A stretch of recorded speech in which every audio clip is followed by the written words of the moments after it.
سب چلے گئے۔ Fabian socialism 100 سال پہلے انگلینڈ میں وجود میں آئی۔ برنارڈ شا اور دوسرے بہت سے دانشور اس سے وابستہ تھے۔ فیبین کا لفظ ایک رومی جنرل فیبیس میکسیمس کے نام سے لیا گیا تھا۔ یہ لوگ غریبی اور جہالت کے خاتمے پر زور دیتے تھے اور جبر کے بغیر سوشلزم لانے کے علمبردار تھے۔ یہ گروہ فیبین سوسائٹی کے نام سے مشہور ہوا۔ اس نظریے کو ماننے والوں میں ایک خاتون بیٹرس ویب بھی تھی۔ وہ اپنی ڈائری لکھتی رہتی تھیں جو ان کے بعد شائع ہو کر کافی مقبول ہوئی۔ اس ڈائری کے آخری اندراجات میں سے ایک وہ ہے جو انہوں نے 1943 کی کسی تاریخ کو لکھا تھا۔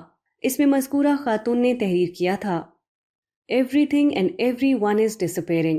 Churchill, Roosevelt, Stalin. What an amazing happening, and well worth recording in my diary.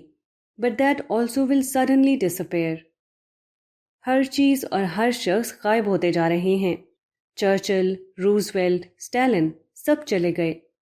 کیسے عجیب ہیں یہ واقعات، اور کس قدر زیادہ میری ڈائری میں لکھے جانے کے قابل، مگر یہ بھی اچانک ایک روز غائب ہو جائے گی۔ ہندوستان ٹائمز، 25 دسمبر 1984۔ کیسے کیسے انسان اس دنیا میں آتے ہیں، وہ کیسے کیسے کمالات دکھاتے ہیں، اور پھر اچانک ایک روز اس دنیا سے چلے جاتے ہیں، جیسے کہ ان کا یہاں آنا اور یہاں سے جانا ان کی اپنی مرضی سے نہ ہو، بلکہ کوئی اور ہو جو ان کو یہاں لاتا ہو اور پھر اپنے یک طرفہ فیصلے کے تحت انہیں یہاں سے اٹھا لے جاتا ہو۔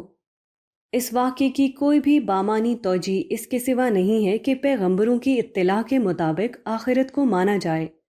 آخرت کو شامل کرنے کے بعد موجودہ دنیا کی ہر چیز بامانی ہو جاتی ہے، اور آخرت کو شامل کیے بغیر موجودہ دنیا کی ہر چیز بے معنی۔